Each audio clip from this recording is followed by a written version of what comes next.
Well, hello everyone, and welcome to Hogarth's Global Astrology. Know your planets, know yourself, or know your nation, know yourself. The two are interchangeable. And welcome to the next installment in my Archetypes series. Now, this is going to be a bit different. This one here, as you know, I've been focusing mainly on political characters. You know, Duck Larange, Netanyahu, Elon Musk, even though he's an entrepreneur, still very closely involved in things like politics, etc., and all of that kind of stuff. And this is going to be slightly different. You've heard me mention Diana before, and was thinking of doing her chart, etc. And I think maybe I might do her chart, but I thought it'd be really interesting to kind of look at her archetypes as a kind of metaphor, for many ways, her life. And as you know, there has been an awful lot going on in terms of, British royal family and stuff like that. But before even the dramas, which I do not need to go into detail about, we all know what I'm talking about. Before even that, I've been wanting to do Diana for a while. And, I have done a lot of chart deep dives, but actually I want to do some more chart deep dives on sort of like spiritual characters from history and stuff like that. But a lot of you really like and enjoy and understand the archetypes. And I think this is just an interesting way. I think by doing her archetypes, this could also as well give us insights into the future, things that are happening, of course, currently right now. The astrology, of course, can show even more because planets represent people. So maybe I'll do a follow-up, or if you guys would like, which will be like in terms of her chart and the energies as well, and also as well the tragic circumstances of what happened to her in the I actually saw the time, which was 4:35 a.m. on August 31st, 1997. Of course, in Paris, we all know what happened there. So I'm going to go through let me just 1 minute. Just remembered I need to have my aid memoir. Here we are, for the houses and stuff like that. So many of you have seen this now, but in case of those of you who are new, this is a technique I refer to as the archetypal blueprint. So it's something I pioneered, and it is a way of looking at the psychology of any given character or person. And thank you as well to those who have been using it in their own practice. Psychologists have come forward to say to me that they've used this technique, and other kind of like practitioners, people that are interested in archetypes and that kind of stuff. And you guys, yes, you are welcome to use it as long as you give me, a credit as the originator of the idea. And all of you have. So I want to thank you for that. And I'm glad that you're finding it such a useful tool as a diagnostic tool for, and people have also been using it on themselves as well. You can actually use it on yourself as well. So what are the principles? You have to choose now here, give my little credit, of course, to Caroline Myss. Yeah, Caroline Myss. This is her archetypes deck, and it's based on the Jungian archetypes. There's different child archetypes, but you have 3 survival archetypes. So you have the saboteur, you have the working girl. I will cover the P word. Yeah, I will cover the P word because sometimes things get demonetized.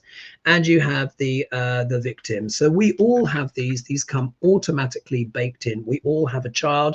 Some of us, it might be the magical child or the invisible child, which is one of mine, or the nature child, etc. For Diana, I have chosen the wounded child. Yeah, the wounded child. Because, of her challenges and stuff growing up, particularly she had really quite a difficult relationship with her mother as well. The archetypes that I have chosen as well include the advocate, the damsel, the healer, the heroine, the lover, the mother, the rebel, and the virgin. Yeah, which I feel are all very appropriate for Diana. Why did I pick the virgin? Because we all know, before her wedding day, Diana, yeah, she was a virgin, a bit kind of like a little bit kind of old school now, one I could say, almost not as a diss to anyone, but it was, you know, it's quite rare now for anyone to be a virgin into their 20s, I think. And how old was she when she married Prince Charles? I don't think she was 19, was she? But I think she was early 20s. I think that's a fair for the aficionados. You guys will know more. Then what I do is I shuffle the cards and I create 2 lines of 6, and then I'll do the next stage. So let's do that right now. So that's what's going to be here on this part. Let's go down a little bit just so you can see the card clearly. And I think I may even pull some tarot cards as well at the end. So let's create this 2 lines of 6. There was one person that accused me of staging the cards in advance. Even though I went through this technique, I was livid. They got a bit cussed out in the comments, but it was just like, you know, I don't do this for stunts and stuff like that. This is for genuine insight into character. And it can be so revealing. Like many of you have mentioned, of course, the archetype deck that I did for Duck Laurent, aka Trump, and it was uncanny. I mean, the whole technique is pretty uncanny, to be honest. But Trump Netanyahu was, oh my gosh, that was another one as well. All right, so here now we've got the cards laid out. This is where the intuitive part comes in. So I do this with all of my clients. I've been doing this technique now for about 6 years. So all of my clients who have had their archetypal blueprint, you can just ask them what they thought about it. But it's a very transformative, it's a very transformative technique. Let's just put it that way. So here we've got the numbers, and I'm going to drop a token on each card, but using it intuitively, doing it intuitively. When I'm with my clients doing this on Zoom, I hover the token over the card and they tell me where to drop it, and that is how the selection process happens, because it's their higher self choosing the cards. So here we are, token number 1. Obviously, I'm going to dial in using my intuition, thinking about Diana and her life, and we'll see where things go, and then I'll describe the next stage. All right, token number 1.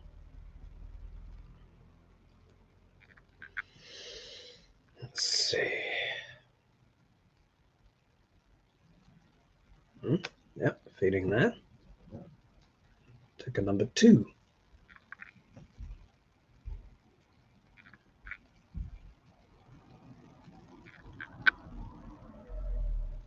I was feeling it's literally there. Token number 3.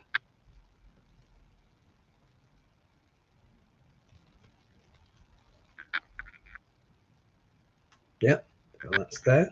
Token number 4.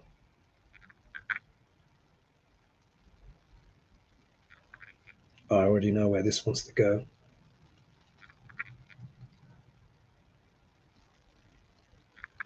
There. Token number 5.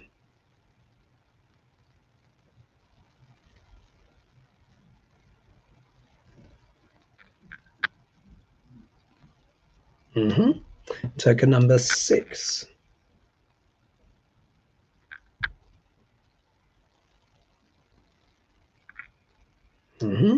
Token number 7.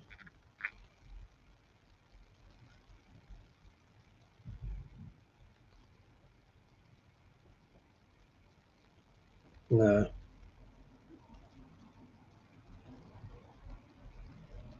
There.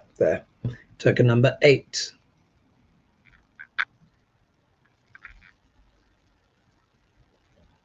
There. Token number 9.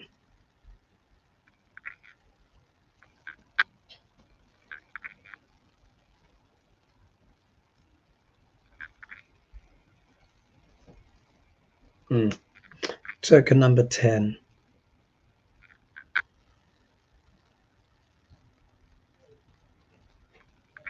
There. Token number 11.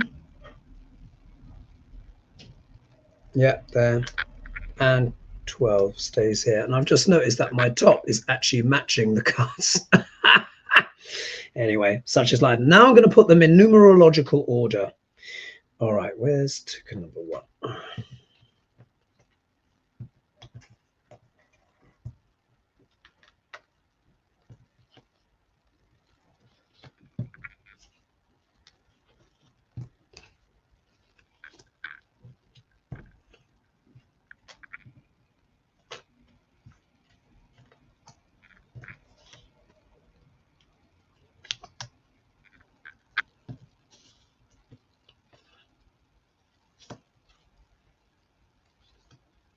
All right.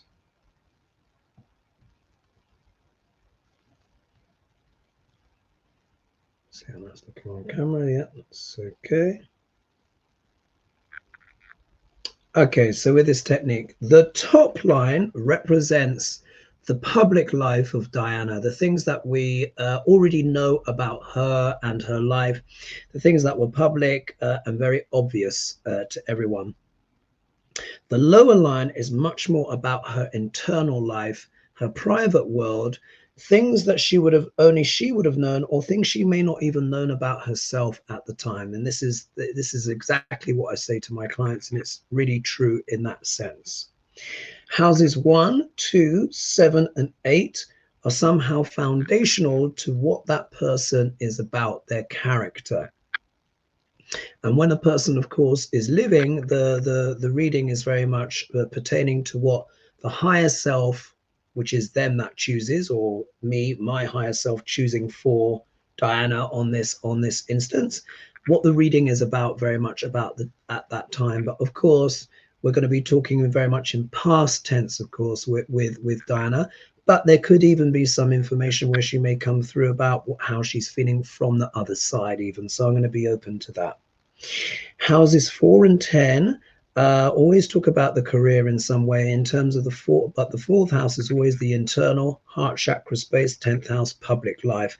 Of course, Diana was a very public person, so whatever turns up in the 10th house will be very significant. And houses 6 and 12 will somehow sum up what the whole reading is about. As you guys will know, with Duck L'Orange, I think, what was it? I think it was the star and the working girl. I'm not even going to use the P word, because even that can actually demonetize the video, etc. The algorithm, the thought police are always busy. Anyway, so here, this is the sheet here where I read off what the energies are all about. Oh, also forgot to say, cards that are next to each other, upstairs and downstairs from each other, and diagonal to each other always have something to say, and the story builds as we go along. All right, so here, the first house, the first house I refer to as the ego, the self. This is the CEO of the archetypal company that leads the way. The key word here is I am, and it's relative to Aries. So this is going to be very much talking, giving us insights into Diana's sense of her personal identity, how she really felt about herself, and maybe how she was perceived as by others. So let's just see which is here. Look at this. Look at this. Again, all right, here we have the damsel, yeah? But the damsel archetype is also the princess.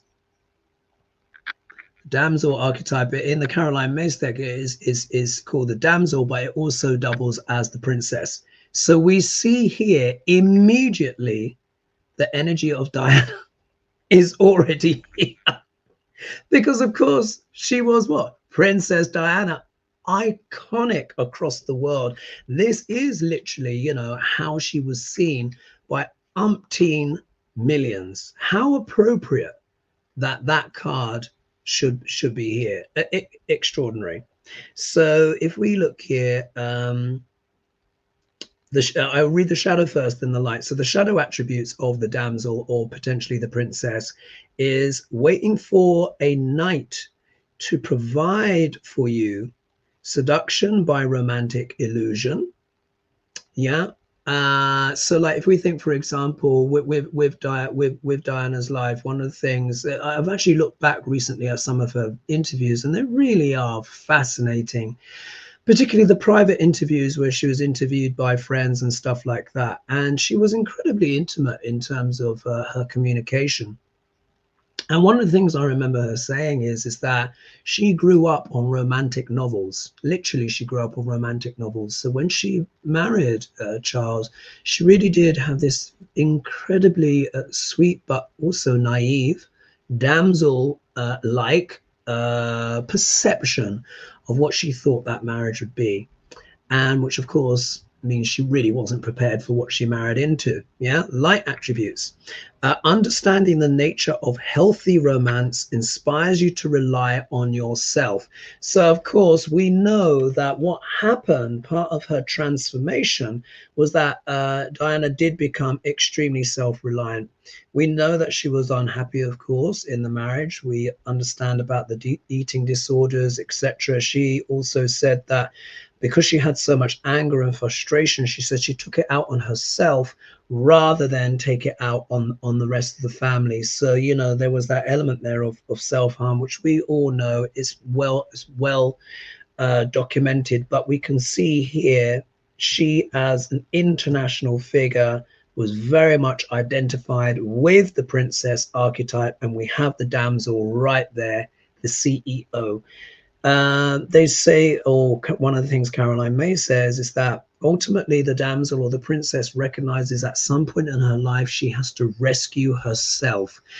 It's never the greatest feeling, because the damsel ideally wants the knight in shining armor, and everyone can understand that everyone has seen this archetype play out. But in order for the damsel or the princess to become queen, she has to become self-reliant. Diana did, and then became extraordinarily powerful, didn't she, before her sad demise. But the fact that that card has come out slap bang as the CEO says it all. It's always a surprise. Anyway, let's move on to the second house. So what's this about here? So I call this the real estate department. Possessions and life values, stored resources, potential earnings / savings, or financial blocks. The voice, food and the practicalities of the body. The key word here is I have, and it's relative to Taurus. So it deals with money, security, food, finances, etc., all that kind of stuff. Can also deal with the family as well, particularly her family growing up, and how her sense of self-worth as well. So let's see what archetype is here. Wow, the wounded child. My goodness. You know what, this is really quite touching. You know, I do honestly, I do this consultation a lot, and it's still I mean, look at that. So here, the wounded child. Diana had, even though she was blue-blooded, as we know, very blue-blooded, the Spencers have a long lineage of being blue-blooded family, intermingling, you know, with the royals literally for centuries. And that's why before she married Charles, she was Lady Diana Spencer. So we need to remember that before she became formally a princess. But her childhood was difficult, and one of the things that she struggled with was with her mother. I think it was either her biological mother or her stepmother. Either way, but she used to refer to her mother as Acid Rain. Her mother was Rain something. We used to call her Acid Rain, but I can't remember if it was the biological mother or the stepmother. So forgive me for that. But this is one of the things that I think, something that the Queen apparently said in private, identified, was that woundedness from childhood. I think her father also struggled with alcohol and stuff like that. So she didn't have that, although she was a lady, she didn't have that kind of secure foundation that you would expect. So the shadow attributes here: blames all dysfunctional relationships on childhood wounds, resists moving on through forgiveness. And then the light attribute is awakens compassion and desire to serve other wounded children, opens up the learning path of forgiveness. So we know Diana was incredibly compassionate. One of the things that she said, they asked her once upon a time, would you like to be queen? And she said, you know what, I wouldn't want to be queen, but if I were to be queen of anything, I would like to be the queen of hearts. And I think because of that difficult childhood that she had, that cracked open her heart chakra, and of course made her very compassionate towards others. And oh yeah, and I did say here, yeah, with the just checking. Yeah, let me just make sure I read the top. The virtue of the damsel. Understanding the nature of healthy romance inspires you to rely on yourself. Just in case I didn't say it, I think I did. But anyway, but yeah, isn't that pertinent there? Here in the second house of the family, we can see the wounded child, which, and I think also as well that vulnerability was something where that really, as the princess, even though she was an incredible princess, an iconic princess, that wounding from childhood, that sensitivity that she always had there, I think that endeared her to a lot of people, because we could all feel that she felt things very differently, and she didn't live a perfect life. And I think that's why till this day a lot of people can still relate very much to Diana and her life. All right, let's look in the third house. So I call this the PR department. So this is the communication style and siblings of friends that are like family, neighbors, short travel, weekends away. The key word here is I say, and it's relative to Gemini. So let's see which archetype was sort of like effectively the spokesperson for Diana, or how she communicated with either others, herself, and the wider world. Oh, look, it's the Virgin. Wow. Okay, so what does that mean? The Virgin as the spokesperson. If we think about it, Diana's communication style, do you remember, was very soft spoken, and do you remember, very demure. She was famous. Do you remember, she would always, whenever she was talking, she would look down, and do you remember, she would look up, always at a slight angle. Do you guys remember that? And there was almost a very almost innocent, childlike way in which she communicated. I think she became a lot more confident with time as she got older. But think back to those pictures, those early days when she was the nanny. Do you remember, she was the nanny standing there, with Charles, and that, always blushing. Do you remember, always blushing? I remember there was a bit, you guys have probably seen this, where they were interviewing her after she was newly married to Charles. And you remember, she had the ring on, which Catherine, wears now. And there was the bit where they were asking them, and they were asking her about how much they were in love. And she was like, well, of course. And then do you remember Charles said, whatever that means? I don't know if you guys have seen that, but she blushed. So she was always blushing and had this very demure means of communication. So the shadow attribute, fear of intimate connection. Light attribute, maintaining symbolic purity of heart and spirit. And I think, again, that was a very important thing about Diana, because I think, we're not saying that she didn't make mistakes. I'm not saying that Diana was perfect. And there are many people that are skeptical about Diana still to this day, particularly in the British press, and some elements as well of the wider world. But I think it was that kind of innocence that she had, or projected. There was this element of a pure heart. And I really do believe she had a pure heart that wasn't filled with malice. And I think so much of her communication came across as very genuine and a kind of innocent. There was an innocence, a naivety too, but an innocence there, which I think people genuinely responded to, because you can't really fake that kind of thing. All right, fourth house. So when away from work, the home, growing up or current, history, emotions, nurturing or not, working from home. The key word here is I need, and it's relative to the sign of Cancer. This can also talk about the heart chakra, This can also talk about energies connected with the mother, or even being a mother in that sense, or a primary caregiver. Let's have a look. Be interesting if it was the mother, wasn't it? But let's have a look. Oh, look at that. The rebel. This is, for me, is so interesting. Because if there's one thing that we learn about Diana, say if we think the communication style may have been demure, yeah, modest and demure, but we all know truly Diana had what? A rebel heart. A rebel heart. This emerged with time. This emerged with time. And let's not forget, the name Diana is after the hunting goddess. I think it's the Roman equivalent for Artemis, yeah, the moon goddess. But it's Diana it deals with hunting, or in which case she was hunted. But do you remember, we know already she rebelled against against the royal family. The fourth house also deals with real estate as well. Real estate, it can even be associated with palaces and stuff like that, but it's real estate, it's the homeland. Diana did rebel against the establishment, and if you've not seen the film Spencer, there's a brilliant Kirsten, isn't it? Kirsten, is it Dunst? Oh crumbs, no, not Kirsten Dunst. Christian Stewart.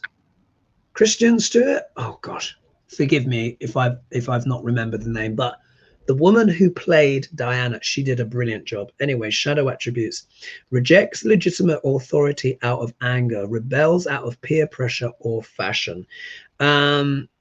Now, if we see rejects legitimate authority out of anger, so Diana did speak a lot about her anger, and she said the bulimia was an outlet for her. She said once she purged, she felt calm and she could be placid and be able to let things go. So she did have this rebel heart.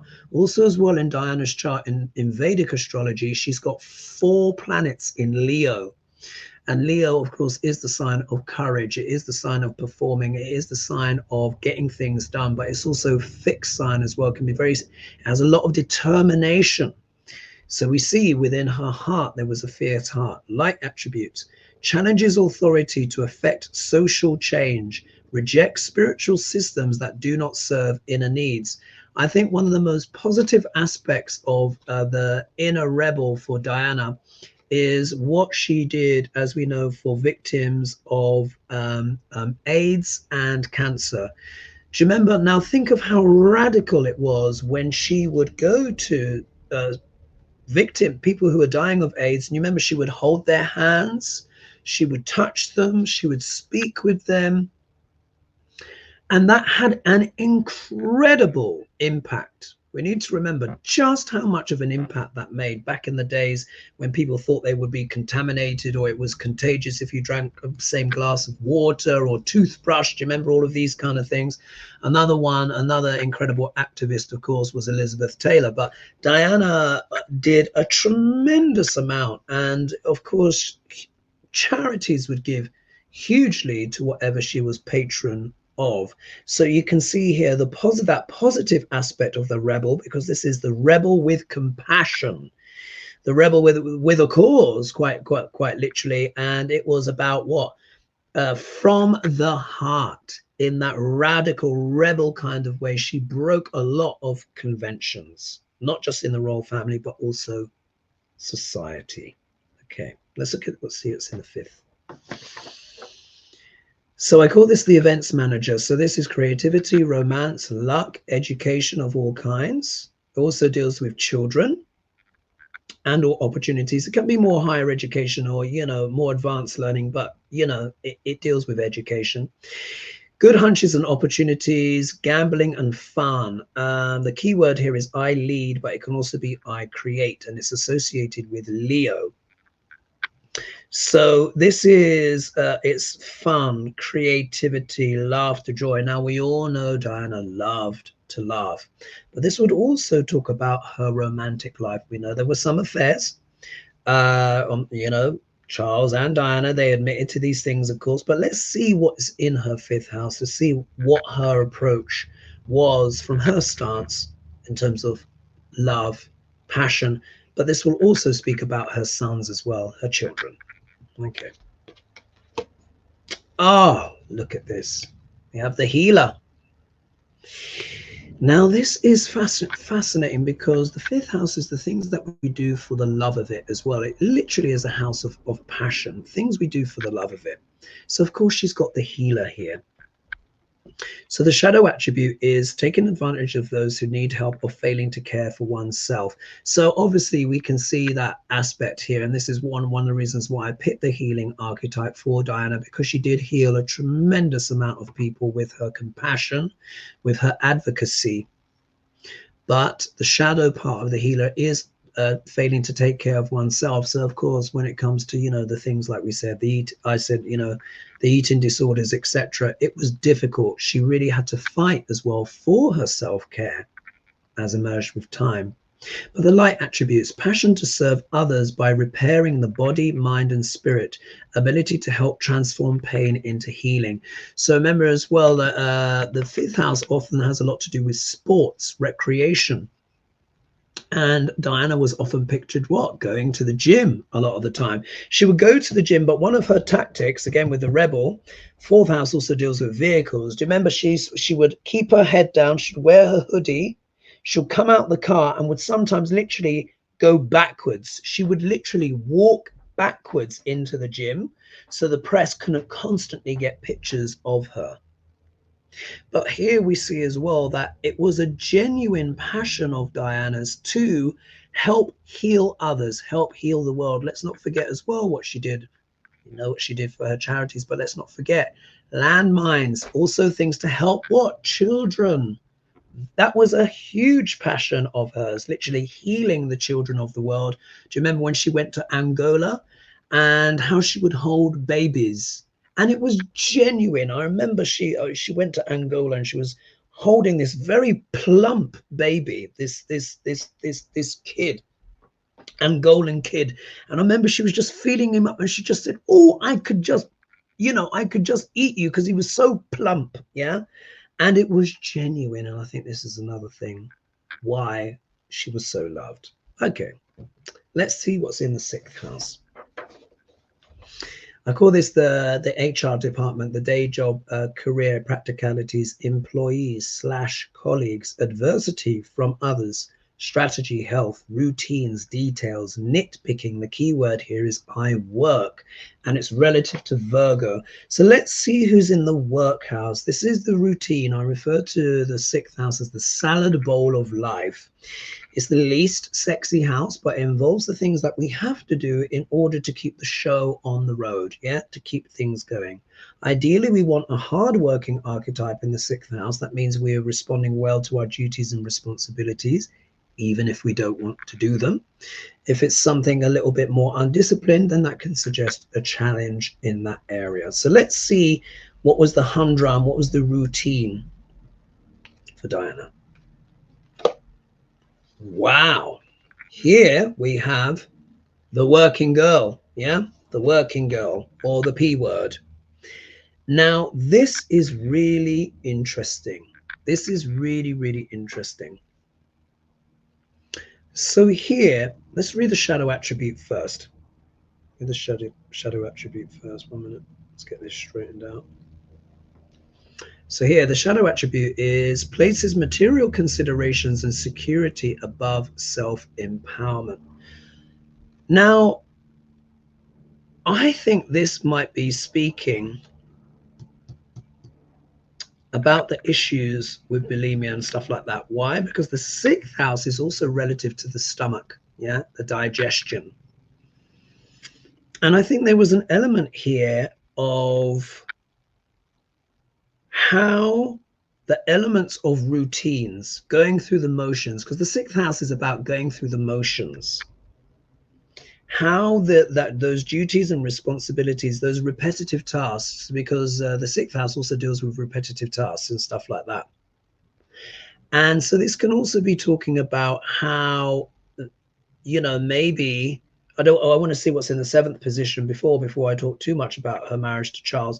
But there is an element here where she may have just felt like she was either a doll or the P word or the working girl, just there to do the tasks at hand and nothing else.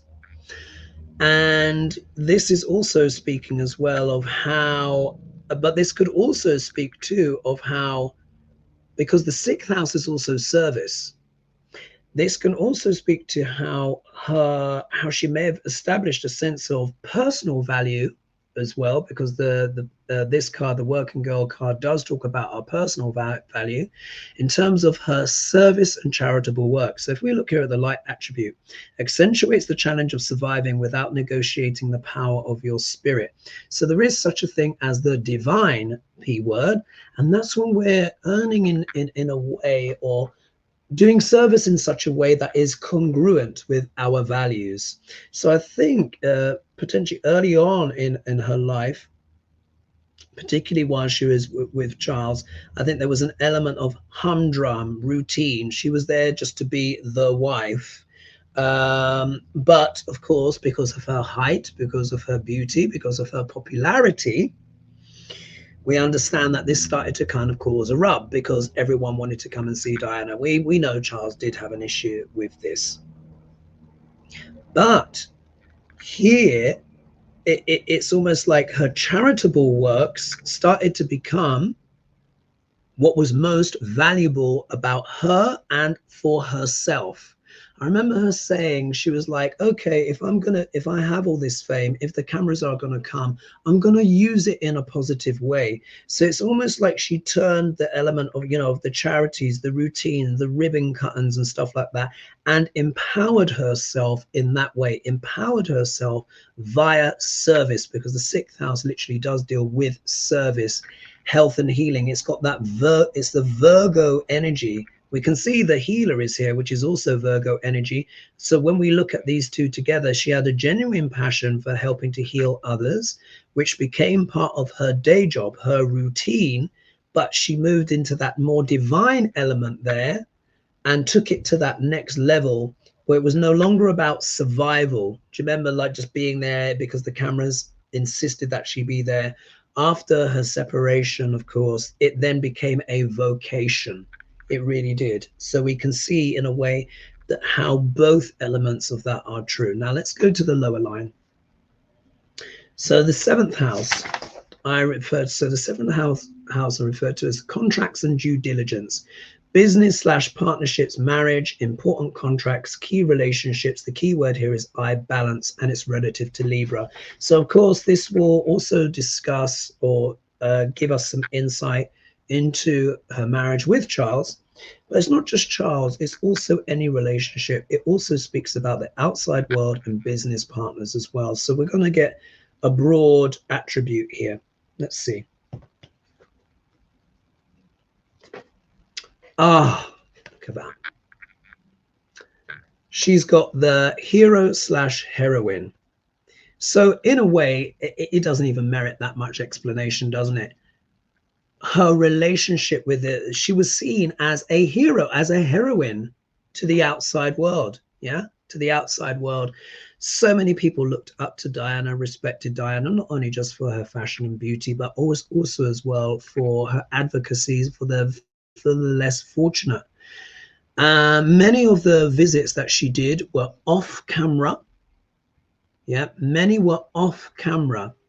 You know now how everything has to be captured on camera now, social media and stuff like that. It was very often people would come forward and they would say, Diana came to my house privately to check on me, to see how I was doing. Genuinely, there were so many acts of this extraordinary kindness and stuff like that. I'm not saying she was perfect. Like I said, the rebel element there.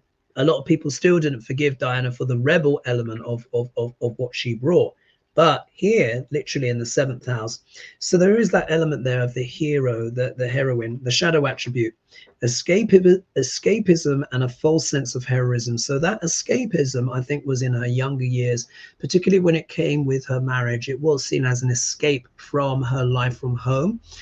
But we understand there was tremendous difficulties there, and I remember she said there's 3 people. There were always 3 people in this marriage, and with three it can get a bit crowded. Do you remember that was what she famously said? The light attribute here is passion for a journey of personal empowerment. So we saw that quite literally, didn't we, in Diana's life, how she progressed. And when we also see which card is above, we have the damsel. Yeah, so we have the damsel or slash princess is interacting with the hero slash heroine. Wow. As part of her relationship with the public and the outside world. And we can see now why that was such a powerful combination. But if we also look to see who's diagonal, we see the wounded child is there as well. So we can understand with her advocacy and stuff like that, that was also part of her self-healing, her building herself up. And when we also reflect on the 6th house, how charity or charitable works start to become a tool of not only survival, but self-empowerment, we can begin to see how these things work. But that wounded child element is there.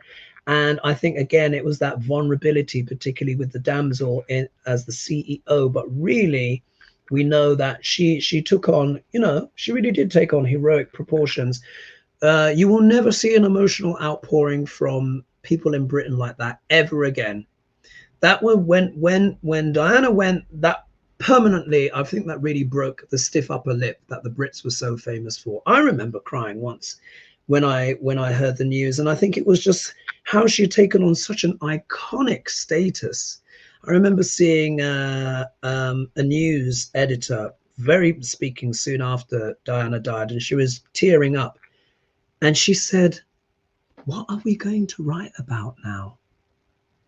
Because back then, like particularly with the UK tabloids, the first 5-6 pages, I kid you not, first 5-6, sometimes 7 pages, you'll get into the middle of the paper, all of those parts would be about Diana. And I still believe to this day, with her passing, they had to find a way to manufacture celebrity. And for me, it's no coincidence that she passed in 2007, but that Big Brother, which is obviously reality TV and stuff, many of you may know, but for those that don't, everyone's in a Big Brother house and they're filmed. That started in 1997 as well. So there was a big epoch about that. But yes, in the eyes of the world, because the 7th house also deals with the eyes of the world, she was a heroine. Yeah. But still have that vulnerability and that wounding. And there was the element of the damsel there as well. All right, let's look at the 8th house. And see how I'm doing on time. Okay, I'll try and hurry up a bit and get some tarot in at the end. Tax and accounts department, I refer to this. Other people's resources, family, in-laws, spouses' money, tax, inheritance, which could be money inheritance, mental or physical, can also do with the darker side of sex. The occult, the key word here is I use, and it's relative to Scorpio. In Vedic astrology, Diana had a Scorpio ascendant. Isn't that interesting? All right, let's have a look. Oh, the lover. Wow. I forgot I picked this card. She's got the lover in the 8th. For me, this is fascinating because, as we know, Diana really was very much a proponent of love, wasn't she? She really did believe in romantic love. She would read those romantic novels and fantasize, about her life. And she also saw herself as as the Queen of Hearts. So you can understand why I picked this card for her, but I wasn't sure where it would turn up. So the shadow attributes: obsessive passion that harms others or self-destructive devotion. So she was incredibly passionate and very committed and devoted to those that she loved, fiercely defended, of course. Two of the loves of her life, of course, were her sons, William and Harry. But this is here in the 8th house, yeah? And the 8th house I refer to as the house of what? Sex, death, and rock and roll. The 8th house can also deal with scandals as well. And if we look here, the lover is diagonal to the damsel, yeah? And this can also talk about secret loves as well, secret compulsions, secret compassion. So passions. So this can also speak to as well in regards to some of the eating disorders or some addictions in those kind of ways. But this can also talk about some of the illicit love affairs in Diana's life. Let's not forget she was very emotionally and physically neglected, it seems, because obviously Charles was in love with Camilla, who of course is now queen. So she was known for maybe kind of looking for emotional attachments elsewhere, and and it did of course cause problems. But here when we look here, the light attributes of the lover: great passion and devotion, unbridled appreciation of someone or something. But when we look here, we're getting an idea, and this lover here I think is key, because we can see it is also talking about the hero heroine energy, the princess slash damsel energy, and the wounded child. So we know here Diana desperately, she really wanted to be loved. She really did. That was such a big desire for her. It almost, it really became something compulsive. And eventually she found that love, via the public, of course, because we can see here with the hero heroine in the 7th house. And that, I think, that satisfied, and it helped her heal, I think, a lot of that wounded child energy and that damsel energy as well. So ultimately I think it was good for her, but there were times where she was a bit obsessive, and as we know, Scorpios are known for that, because like I said, in Vedic, her ascendant is Scorpio. Yeah, Scorpio. All right, let's have a look here. I can't remember the exact degree. It could be in both, but definitely in Vedic she's Scorpio. 9th house. So I call this the mission statement slash philosophy slash intellectual property, personal philosophy, religion, seeking knowledge, education, big travels. The key word here is I seek, and it's relative to Sagittarius. So let's see which archetype is here. What were her philosophical beliefs? What was her ideology looking out into the world? Ah, look, it's the mother. Now, this is really interesting because the 9th house also deals with spirituality. So in many ways, this is talking, if we look here, look who's above.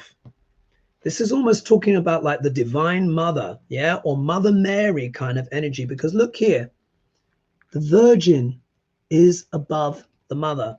So again, this is really kind of talking a lot about in a sense of her spiritual mission. Let's not forget as well that she met Mother Teresa. Remember that. Now, apparently, there's maybe some shadow there with Mother Teresa, which I don't think we really should get into now. But Diana literally has met Mother Teresa. But I think there is this element here as well of how that purity is coming back in there again, and very much that pure love. And it really did become her mantra, her philosophy, wasn't it? It was about looking after her sons. She put all of her energy into Harry and William, remember, wanting them to be as normal as possible. That was one of her mantras, quite literally. So the shadow attribute could be smothering or abandoning children, or instilling guilt in children for becoming independent. Now, she always encouraged their independence pretty much from the get-go, didn't she?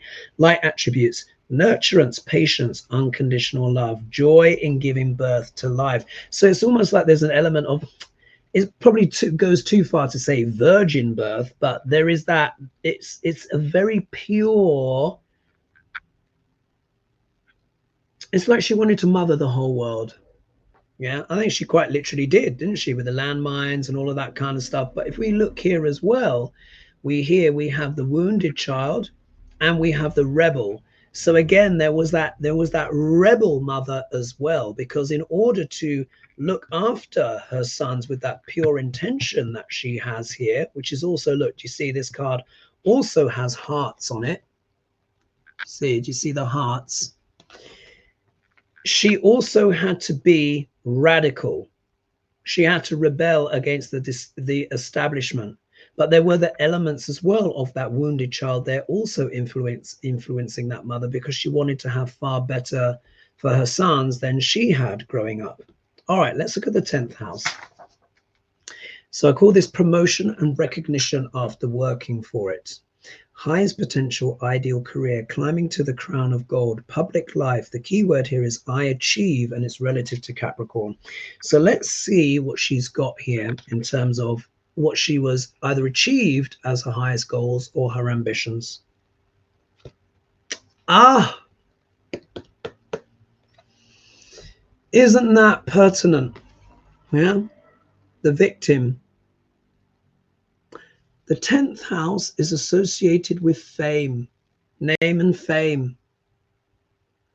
We all know what happened. She was so famous, she became a victim of her own fame, quite literally. I mean, like, you can't make this up. Look where it's come. And you saw how I selected, yeah? Pure intuition. So if we look here, shadow attributes, playing the victim for positive feedback in the form of pity or inability to maintain personal boundaries. Yes, she did struggle. She did struggle with that, particularly at times with her relationship with the media, which was very conflicted. Light attribute prevents you from letting yourself be victimized or victimizing others, because the victim can also become the victor. So, but when we look to see who's above, what was the energy that ultimately influenced her public life? We see the rebel is here.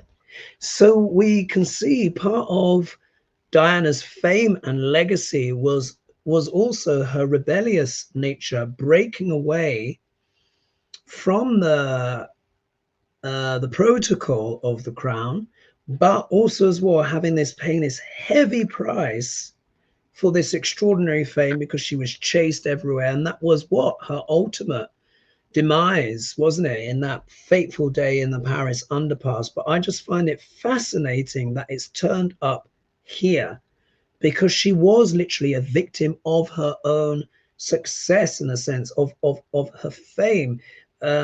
We know this, but it is worth repeating. Diana, during her life, was the most famous woman in the world. Yeah, just as famous as as the Queen. Maybe the Queen might have a slight edge there, but everyone knew who Diana was. And there, wow. But she also became the victor, but still, ultimately, the hounding, the paparazzi, everything, it just all became too much. The media, wow. Okay. Oh, that's incredible. Okay, 11th house. So I call this the outreach department, the network, the house of gains, public finance, the wider world, communities, social media, charity, philanthropy, giving back. Keyword here is I share, and it's relative to Aquarius. So we know there was no social media as we understand it now. Back in Diana's time, you had Hello and OK magazine, and in order to be in those magazines, you had to be someone, yeah, or you had to be very talented. But let's see here, this would also speak about her legacy as well on wider society, but also will speak of some of her great hopes and dreams. Oh, look at that. Isn't that perfect? The advocate. Wow. She literally has the advocate in the house and sign of humanity, community. It's relative to Aquarius. Shadow attribute, embracing negative causes or committing to a cause for personal gain. Well, she can't really be accused of that. She really did go with the heart. Maybe media clicks, but not much more than that. Light attribute, inspires you to put compassion into action. So here we can see again, one of her main, what she would consider her highest achievements would be advocacy on behalf of others, on behalf of humanity. And when you look to see who's above, look at that. We have the healer. So this is genuine. We all knew it, but isn't it interesting how spirit is just confirming again, or higher self? She literally, with the joy of healing others, but also being an advocate for people, she said, I'd be happy to be the queen of hearts, rather than, she said, I don't think I'll ever be queen, but I would be queen of hearts. And we can see here, but look how it also diagonal to that is the rebel. Yeah, many of the radical things, or how she broke protocol many times. And then here we have the working girl here as well. So we can see, like I was saying, how this can also become the divine P word, and how she empowered herself through charitable works, and the healer is above. So we can see here, but the price is the fame. Yeah, the price was the fame, but we can see here the advocacy. Amazing, amazing. All right, 12th house. And imagine if Diana was alive now. I mean, the social media, my God, it would just be ridiculous. 12th house, I call this the basement, the subconscious, the taboo, bondage, yet limitless, the deepest shadow, but also the highest light, the collective unconscious. Let me just write actually in the highest light.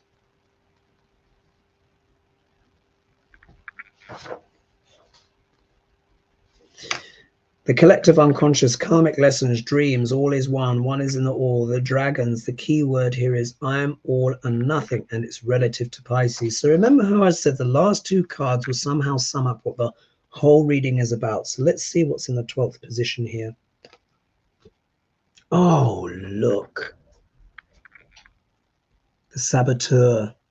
Wow. All right. So what does the saboteur mean? The saboteur, obviously there's the obvious sabotage, but I'll read the shadow attribute first before the light. Shadow attribute induces self-destructive behavior. We know about that, of course, already, or the desire to undermine others. However, what I found with this card can also show how we've been undermined by other people. This has turned up in the 12th house. Now, the 12th house deals with the collective unconscious. It deals with the land of far away, travel and adventure, all of that stuff. She did, sadly, of course, die in foreign lands, as we know. But the 12th house it has a very spiritual connotation, pilgrimage, but it also deals with hospitals. It also can deal with things like addictions. It deals with losses and endings. Yeah, 12th house does deal with losses and endings. And for me, when I see this, the 12th house also deals with hidden enemies. Yeah, hidden enemies. And I'm not sure how controversial it is to discuss these things now, but I've always believed there's been a lot more to what happened with Diana in that tunnel. Yeah, just my personal belief. I'm sure many of you would agree with me. But with this placement happening here, the saboteur in the 12th house of hidden enemies really does speak volumes. So what we can see here, we can see here ultimately that in the beginning, like with these last two cards here, because we have the working girl above. Yeah, the working girl is above. So we can see here there was this element where Diana felt compelled as a survivor, as a tool of survival, in her marriage, to actually kind of go out and do these charitable works and stuff like that, which she eventually moved into sort of like the more divine energies of that, and how that became a tool of self-empowerment and increased her role, of course, on the world stage. But there were a lot of people that resented that success. As popular as she did have a lot of hidden enemies.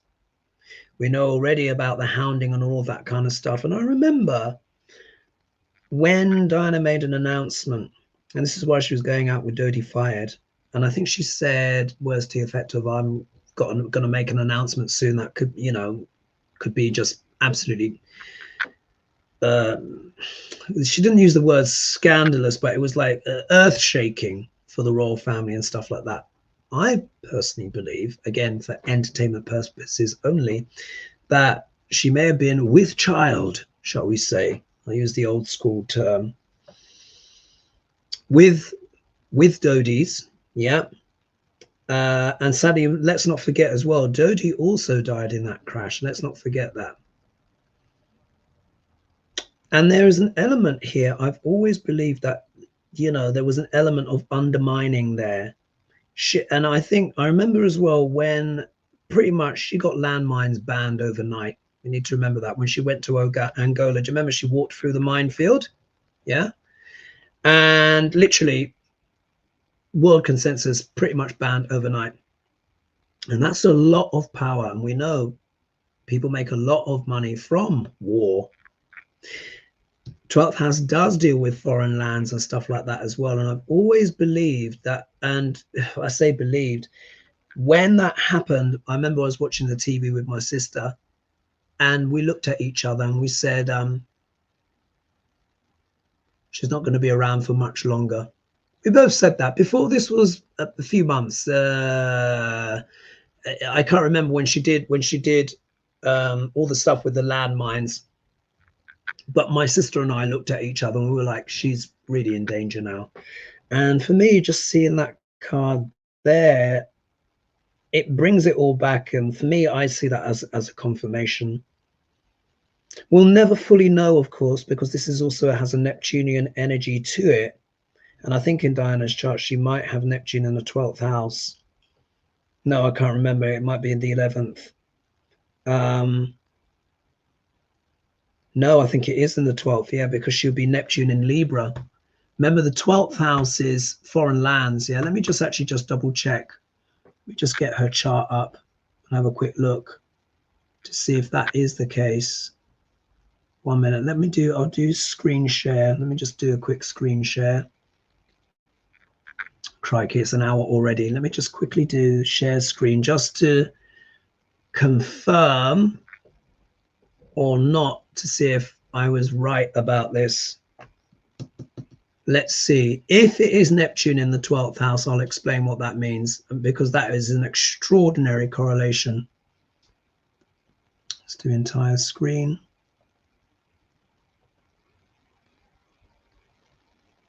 Sorry, my computer's taking a little while. Sorry, folks. It's going to make the video go over a little bit. Come on. I don't know why this is taking so long. For heaven's sake. Here we go. It's just taking a little while, folks. Sorry about this. All right, here we go. And I think my camera's frozen a bit. Let's get this up. Here we are, Princess Diana, yeah. 1st of July, 1961, 7:45 p.m. Yes, look, I was right. Look, Scorpio ascendant in Western Tropical. Diana is considered Sagittarius rising, but remember, that's not the true placement. Her true ascendant is Scorpio. And because here it is, let's count round 1, 2, 3, 4, 5, 6, 7, 8, 9, 10, 11, 12. Neptune. Let's not forget, Neptune is the planet of, now it's spirituality. Yes, it deals with film, photography, all of that stuff. A higher octave of Venus. But let's not forget, what's the shadow of Neptune? Secrets, scandals, subterfuge, gaslighting. It's known as the Great Dissolver. Yeah, the Great Dissolver. Wherever Neptune is, the shadow of it can deal with mystery and never really knowing the truth about something. And this is very relevant now for the royal family sagas recently. Again, without going into too much detail or whatever, because it's all just got a bit absurd right now, hasn't it? But remember, if you've seen my William video and if you've seen my Kate video, Kate has got Gandanta Neptune in her 6th house. Remember, the stomach, the abdomen. Yeah, mysteries around that. We all also know as well about the sad diagnosis as well. William has it in his 1st house, his identity, the personality. Diana here has it in the 12th house of hidden enemies. And it's correlated here, hasn't it? It's correlated here with the saboteur in the 12th house, which can deal with literally the 12th house is hidden enemies. So we can see here the Neptunian retrograde. Let me just close this down. I'll stop the share. So I want that to click over. Here we are. So here we see the correlation between the two. You saw how I picked the cards. So yes, sabotaged by hidden enemies. We will never fully know who those enemies are. Maybe we will.